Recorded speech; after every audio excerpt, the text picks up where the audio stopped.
Salut à tous, bienvenue dans le podcast de l'Union qui va vous faire découvrir les océans. Je suis François. Je suis Victoire et dans le cadre de notre semaine de la pensée, nous accueillons Sabrina Speich. En quelques mots, pouvez-vous vous présenter? Alors, je suis Sabrina Speich, je suis océanographe physicienne. Je travaille, mes recherches sont sur l'océan et les climats. Je suis professeure à l'école normale dans les départements de géosciences et ma recherche, je l'effectue au laboratoire de météorologie dynamique, qui est une des laboratoires de l'Institut Pierre-Simon Laplace, qui est un institut qui travaille sur les climats en Île-de-France. Bon. D'accord. Du coup, vous vous concentrez plus sur la dynamique des océans, l'interaction avec le climat. Oui. Et dans ce cadre-là, quelle démarche scientifique vous mettez en place pour réaliser vos études? Alors, je travaille beaucoup en mettant en place des observations et vous devez savoir que l'océan, c'est un milieu opaque et très compliqué. Donc, il couvre 2/3 de notre planète. Donc, pour l'observer, il faut aller sur l'océan et déployer des instruments qui rentrent dans l'océan parce que l'océan, comme l'atmosphère, est observé aussi par les satellites. Mais les satellites peuvent que mesurer la surface de l'océan parce que tous les rayonnements, il est absorbé dans les premiers centimètres voire mètres de l'océan. Donc, on ne peut pas descendre en dessous de la surface avec les observations satellites. Et aussi, je travaille en modélisation parce que donc l'océan c'est un fluide comme l'atmosphère et dans la physique des fluides, il y a beaucoup de processus qui interagissent entre eux. Donc, il y a les grands courants qui font tout un bassin océanique, mais ces grands courants sont mis en œuvre entre l'interaction avec l'océan et l'atmosphère, mais avec des processus qui sont à plus petite échelle, que ce soit spatial et temporel. Et beaucoup de ces processus, nous ne les connaissons pas encore bien.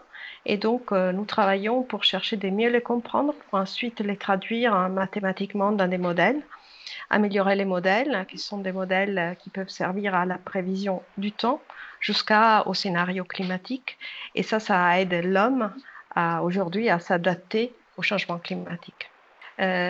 Mais sinon, je travaille aussi sur les grands bateaux de recherche. Et donc là, j'ai participé à une grande campagne internationale qui a déployé beaucoup de plateformes d'observation dans l'Atlantique tropical nord-ouest, entre la Barbade et la Guyane française. Et ça, c'est un des projets qui cherche de comprendre vraiment les interactions océan-atmosphère pour améliorer ensuite les modèles. D'accord, du coup, donc, prendre des informations sur place, sur le terrain, et ensuite pour les intégrer dans des modèles oui. Scientifiques. Parce que du coup, l'océan, il y a un gros impact, enfin une grande interaction avec l'atmosphère.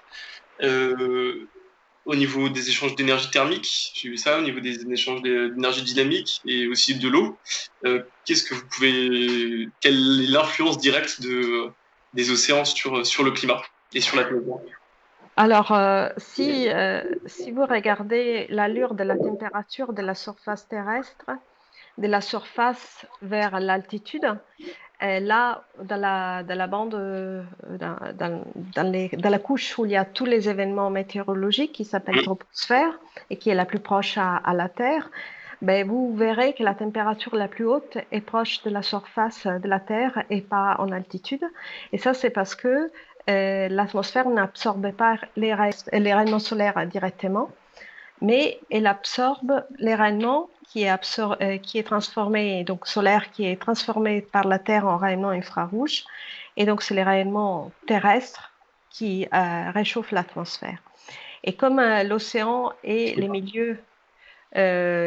milieux plus efficaces dans cette absorption et transmission des chaleurs vers l'atmosphère, c'est l'océan qui règle cette transmission des chaleurs vers l'atmosphère. Et aussi parce qu'il couvre 2/3 de notre planète. Ensuite, l'océan, il a une grande capacité thermique. Donc, la Terre est essentiellement réchauffée dans la bande tropicale et il fait beaucoup plus froid au pôle par rapport aux tropiques, c'est parce que les rayonnements solaires est plus efficace près des tropiques. Mais l'océan, il est capable de transporter cette chaleur très efficacement des tropiques vers les moyennes latitudes, voire vers l'Arctique en Atlantique, avec les Gulf Stream et la dérive nord-atlantique. Et les courants marins, surtout près des régions polaires, plongent en profondeur parce qu'ils sont très froids, très denses, et ils amènent avec eux du CO2 qui a été capturé de l'atmosphère. Et aussi, il y a de la vie dans l'océan qui utilise ces CO2. Et donc, notamment pour former des squelettes des petites planctons. Et quand ces planctons meurent, il va jusqu'au fond de l'océan, il sédimente, donc il est capturé. Aujourd'hui, l'océan absorbe de plus en plus de CO2 parce qu'il y a de plus en plus de CO2 dans l'atmosphère. Et cette absorption fait si que l'océan devient doucement de plus en plus acide. Et donc ça, c'est la signification de l'océan et une des autres problématiques avec les réchauffements de l'océan qui préoccupent un peu la communauté scientifique parce que ceci a un impact sur les écosystèmes marins. Mais pour ce qui concerne les réchauffements, donc on réfléchit beaucoup. Quand on pense au réchauffement global, on pense à l'atmosphère, à la température à la surface de la Terre qui augmente. Mais en vérité, c'est l'énergie due à les émissions de gaz à effet de serre, donc ce surplus d'énergie qui a été créé par les activités humaines, et aujourd'hui digéré essentiellement par l'océan. L'océan, les derniers bilans, est de 94% du surplus d'énergie qui est parti dans l'océan. Donc l'océan se réchauffe, mais comme il est épais, donc on voit cette signature des réchauffements de manière moins nette que pour l'atmosphère, notamment à la surface de l'océan. On la retrouve essentiellement dans les régions tropicales, mais à plus haute latitude où l'anomalie en température aujourd'hui n'est pas très forte. Mais...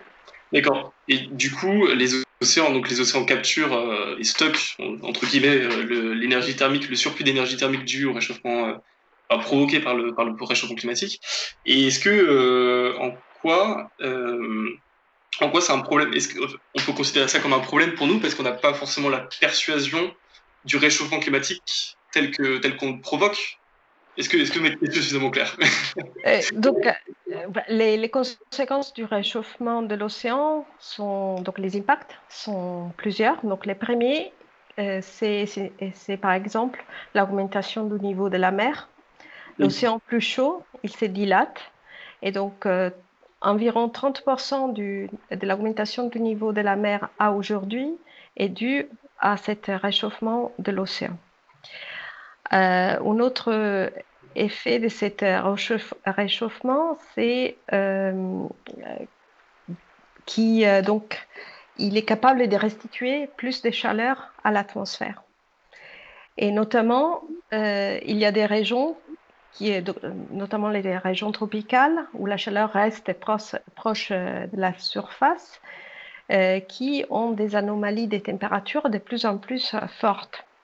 Et ça, c'est par exemple très important pour la saison des cyclones tropicaux, parce que si l'océan est plus chaud, il y a plus de latitude pour le développement des cyclones tropicaux.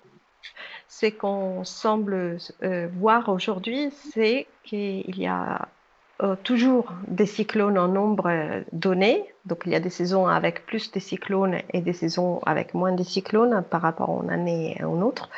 Mais quand il y a des cyclones, ceux-ci deviennent plus intenses. D'accord. Et comme semble être aussi la tendance des tempêtes.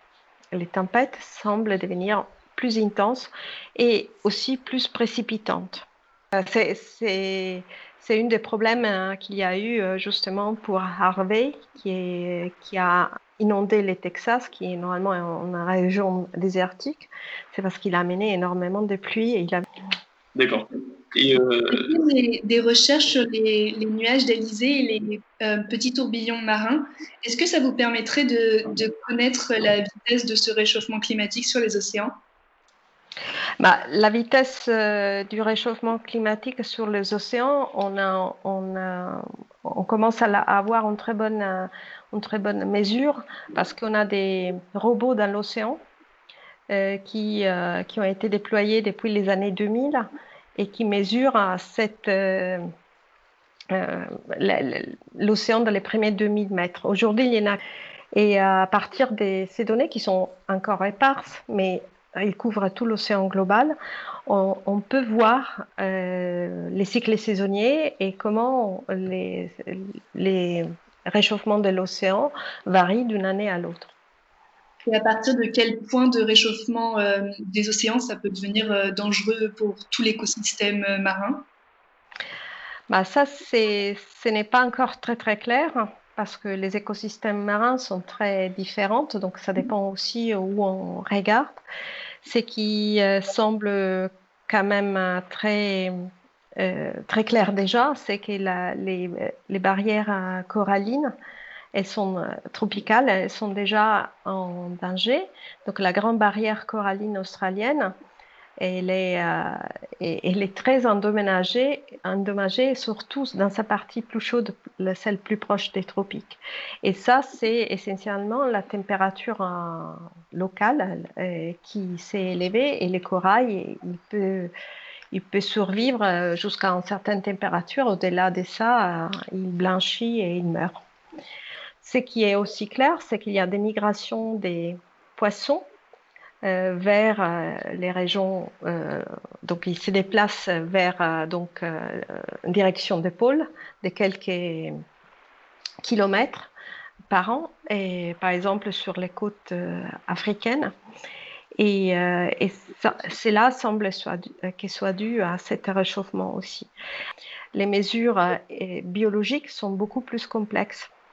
Et donc, pour l'instant, aujourd'hui, il faut aller sur l'océan et prélever à la fois les poissons, les phytoplanctons pour chercher d'avoir des mesures sur ce qui se passe. C'est vrai, mais la couverture de toutes ces observations n'est pas encore suffisante pour vraiment avoir une idée de ce qui se passe aujourd'hui de manière fine. Et à ça s'ajoute aussi la surpêche. D'accord, oui. Ouais. Qui a un impact aussi très fort et des fois aussi la pollution. Et du coup, vous travaillez avec les biologistes, j'imagine, les biologistes marins pour comparer vos données Oui, donc aujourd'hui, moi, quand j'ai commencé, j'ai travaillé dans mon coin avec ma spécialité, j'ai cherché de comprendre les processus physiques. Et aujourd'hui, de plus en plus, on travaille de manière interdisciplinaire, à la fois avec, par exemple, les atmosphériciens, et dans les mêmes manières, on travaille avec des chimistes, parce qu'il y a de la chimie dans l'océan, et avec des biologistes. Et donc, il y a encore énormément à faire, mais on progresse beaucoup plus que par le passé, parce qu'on travaille ensemble. D'accord. Parce qu'il y a de la chimie dans l'océan et avec des biologistes. Et les champs de la biologie, il est énorme, donc il va des différentes spécialités sur les différents types d'écosystèmes ou des espèces, jusqu'à la génétique. Donc, il y a encore énormément à faire, mais on progresse beaucoup plus que par le passé parce qu'on travaille ensemble. On entend souvent parler du phénomène d'El Niño, enfin de manière épisodique plutôt. En quoi c'est lié justement à un réchauffement des océans?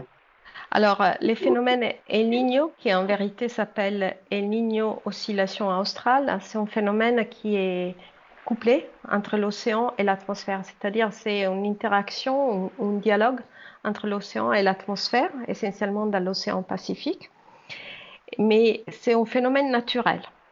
Ce n'est pas dû au réchauffement climatique, il a toujours existé. C'est qu'aujourd'hui, on se pose comme question s'il change à cause du réchauffement climatique, c'est-à-dire s'il devient plus intense, par exemple, à cause du réchauffement climatique. Alors pourquoi il est important ces phénomènes? D'une part parce que c'est normalement quand on regarde on analyse les données dans l'océan et dans l'atmosphère, on voit essentiellement le cycle annuel, donc l'hiver, l'été, mais dans les Pacifiques, les premiers signaux, c'est vraiment ce phénomène ENSO. Donc, ça s'appelle El Niño Southern Oscillation, donc ENSO.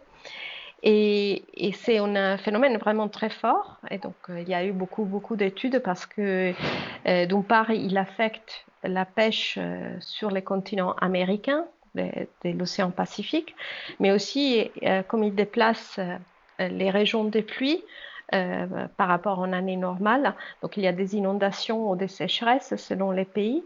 Et donc, ils ont cherché de les prévoir avec des prévisions à un an en plus.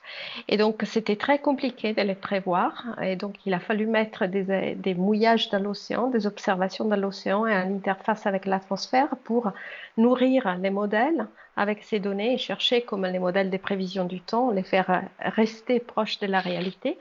Ce n'est pas encore gagné, donc ils peuvent chercher de les prévoir une année à l'avance et encore, ce n'est pas toujours parfait. Mais c'est un phénomène qui a toujours existé. C'est comme les Gulf Stream, il sera toujours là. Il se déplacera peut-être un peu plus au nord, un peu plus au sud, mais il est forcé par les vents. Donc les vents, il sera toujours à cette latitude. Donc c'est vraiment des phénomènes qui existent parce qu'il y a deux fluides avec une disposition des continents telle qu'elle est aujourd'hui, et donc ils seront toujours présents. Mais certaines années, certaines périodes, il est plus puissant ou il est plus fort que d'autres, non? Oui, donc il s'appelle El Niño parce que ça fait référence à un réchauffement de la région américaine du Pacifique, de l'océan qui a une échelle saisonnière qui arrive normalement pour Noël. Mais des fois, cet événement devient très, très ample et donc il a une périodicité qui n'est pas vraiment très périodique, mais il peut arriver entre tous les entre 2 et 7 ans. Donc, c'est pour cela que, par exemple, il y a eu une pause assez longue entre celui des 98 et les successives. Mais on ne sait pas encore exactement pourquoi c'est apériodique de cette manière et donc la difficulté de les prévoir. Mais voilà, c'est un phénomène vraiment naturel. Je me demandais, est-ce qu'on pourrait faire quelque chose en tant qu'étudiant citoyen pour lutter justement contre les transformations des océans? Est-ce qu'à notre échelle, on peut faire quelque chose? Alors, vous êtes des étudiants qui très bientôt, vous serez sur le marché de la recherche ou du travail. Et donc, c'est là qu'il faut agir parce que à mon époque, on réfléchissait même pas au fait que l'homme pouvait avoir un impact quelconque sur la Terre, que ce soit la pollution, que ce soit l'utilisation de toutes les ressources et encore moins les changements climatiques. Et aujourd'hui, on est conscient de tout ça. Et par exemple, il y a des problèmes des plastiques, il y a les problèmes de la surpêche. Donc, il faudrait avoir un management côtier qui est intelligent. Donc, on peut toujours pêcher, on peut faire de l'aquaculture, mais il faut savoir respecter les rythmes de la nature, ne pas vouloir pêcher quand la nature ne peut pas ensuite pourvoir les ressources, surtout qu'elle est impactée par les changements climatiques aussi et par les pollutions différentes et variées. Donc, il faut travailler à la fois dans la recherche technologique, dans la recherche pour chercher de comprendre la réponse des écosystèmes et au niveau légal, pousser des lois pour que les gouvernements puissent régler les lobbies industriels, éduquer la population, parce que cela impacte aussi l'économie locale et donc directement les citoyens. Donc il y a énormément de choses à faire et aussi vous serez des politiciens. Donc vous aurez vraiment l'occasion de trouver des solutions. Est-ce que vous êtes consciente par rapport au fait qu'on trouve des solutions? Moi, je pense que si on a plus d'écoute intelligente au niveau des institutions qui nous gouvernent, Mm. on peut résoudre beaucoup de choses. Donc, il y a les challenges aujourd'hui de sortir de cette pandémie avec un monde plus à mesure de la nature et de l'homme, et pas uniquement dévoué à la, à la mondialisation telle qu'on l'a connue jusqu'à maintenant. Vous arrivez à poursuivre vos recherches? Oui, alors là, il y a un petit problème pour ce qui est l'observation de l'océan et du climat, c'est parce que tous les navires sont rentrés Ah à oui. terre. Et, euh, et donc, les navires, ils font une partie des observations, mais surtout, ils déploient ces robots qui mesurent la mer ou les mouillages. Et même les navires de commerce, ils effectuent, un certain nombre de navires de commerce, ils ont accepté d'effectuer des observations. Donc, ou on monte un instrument sur leur coque, la coque du navire, ou bien ils acceptent une personne qui fait des mesures de température de manière régulière avec des instruments faciles à déployer. Et donc, toutes ces observations, aujourd'hui, sont en train de diminuer parce que les instruments qui sont dans la mer, certains, ils sont vieux et donc ils meurent, et Mm. d'autres, ils n'ont plus de batterie et ils attendent qu'on les change. Et donc ça, l'impact, on le verra dans quelques mois. Mais voilà, on espère que nos gouvernements, parce que nous, au contraire de la météorologie, par exemple, pour les prévisions météorologiques, il y a des satellites ad hoc et surtout les déploiements de mesures in situ. Donc, on lance des ballons sondes, par exemple, qui sont financés directement par l'État. Tandis que nous, toutes nos observations sont encore financées par des projets de recherche. Et Ah donc, bon? la recherche, Ouais. s'il y a un impact après les Covid, parce qu'il y aura moins d'argent, eh ben, j'espère qu'il ne touchera pas à cette partie-là, Et pourquoi la climatologie est pas... parce qu'elle n'est pas encore reconnue comme essentielle. Et il y a des instituts privés qui vous viennent en aide également?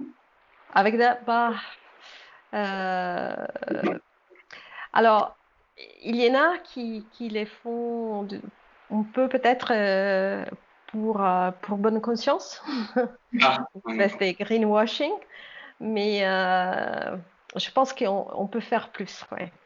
Mais là, au niveau international, on cherche vraiment de faire reconnaître au moins un certain type d'observation dans l'océan comme des observations essentielles qu'il faut vraiment maintenir tout au long des années et comme des observations météorologiques. Donc aujourd'hui, même les World Meteorological Organization, qui est l'organisation mondiale qui supervise toutes ces observations et la modélisation en termes des prévisions du temps, a reconnu l'océan comme un élément essentiel, même pour les prévisions du temps. Donc, j'espère qu'on ira vite dans cette reconnaissance qu'un certain nombre d'observations doivent être maintenues au-delà des budgets de recherche de chaque nation. Oui, parce que j'ai vu que pour le peut-être que vous y avez participé, mais l'IPSL a participé avec Météo France à la modélisation des données pour le rapport du GIEC 2021. Oui, il y a énormément de groupes internationaux. Donc, il y a Oui, Météo France. En France, il y a l'IPSL et Météo France. Oui. et j'ai vu que justement ces deux organismes de recherche avaient décidé de diviser la Terre en plein de cubes d'une certaine longueur et certaine largeur pour modéliser les effets sur chacun de ces écosystèmes et ensuite de tout synthétiser, euh, et notamment sur l'eau, sur les océans. Oui, donc les modèles numériques, donc les climats, il est géré par des équations, l'équation des fluides, l'interaction entre elles, et les rayonnements solaires et les gaz à effet de serre, donc il y a de la chimie aussi. Mais tout ça sont des équations continues. Et pour chercher de les résoudre avec des modèles, on les résout dans ce on définit comme des volumes euh, des terres des mers ou d'atmosphères. Et dans chaque qu'un de ces petits cubes, on résout l'équation et chaque petit cube discute avec les cubes adjacents ou en dessous ou au-dessous. Donc, quand vous regardez un modèle, c'est comme une grille faite des petits cubes un peu partout. Donc l'océan, il répond aux équations pour l'océan, l'atmosphère pour l'atmosphère, et ces deux discutent. Ensuite, il y a la chimie de l'atmosphère, il y a la chimie de l'océan, il y a les continents, il y a les cycles hydrologiques, donc comment la gouttelette d'eau part vers la terre et va dans les rivières, ensuite revient vers l'océan. Et donc, ce sont des modèles très complexes, et effectivement, on les fait partir d'un moment qu'on connaît bien. Mais ensuite, les scénarios climatiques, donc ce qui va se passer, c'est des modèles qui ont connu un temps initial avec des mesures. Mais ensuite, c'est la modélisation numérique qui va dire comment évoluent les climats. Et naturellement, on les appelle... donc, ce sont des simulations des scénarios parce qu'on fait une hypothèse sur la quantité de gaz à effet de serre qui sera émis dans le futur. Et donc, ça sont les scénarios. Et ensuite, les résultats sont les projections. Donc, ce que je voudrais dire pour conclure, c'est que l'année prochaine commence la décennie des sciences de l'océan. C'est une décennie décidée par les Nations Unies. Et donc, pendant cette décennie, on espère faire évoluer à la fois l'état de l'océan et aussi l'accompagner avec une science plus efficace pour différentes sujets. Donc, que ce soit les climats, que ce soit la pêche, que ce soit les tourismes, etc. Mais à cette science sont associées toutes les sciences. Donc, ça va de la partie vraiment sciences dures jusqu'aux sciences sociales. Parce qu'il faudrait chercher de faire ces travaux avec la société, justement. Donc, vous avez fait des accords entre vous, un peu comme les accords de Paris, avec des objectifs à atteindre donc, et c'est en cours. Hein, donc, il y a... ça s'appelle comment? C'est IOC en anglais, donc COI, donc c'est le Comité océanographique international en français, qui porte cela avec tous les organismes internationaux et nationaux. Donc la France participe à la réflexion. Et donc tout ça, c'est en train d'être construit, et normalement, le début sera à la fin du mois de mai 2021 et ça sera donné avec une conférence à Berlin. Vous espérez certaines choses qui vont ressortir de ce débat? Ah oui, c'est comme il y a tout le monde qui est invité à discuter, on espère que les scientifiques et les États soient capables vraiment de faire quelque chose d'ambitieux. Donc, et les jeunes, naturellement, il y a justement des groupes des jeunes qui sont invités vraiment à prendre part activement à la discussion et à la construction. Merci beaucoup Sabrina Speisz pour le temps que vous nous avez consacré, et merci à nos auditeurs de nous avoir écoutés. Bonne fin de journée. Merci beaucoup. Salut à tous.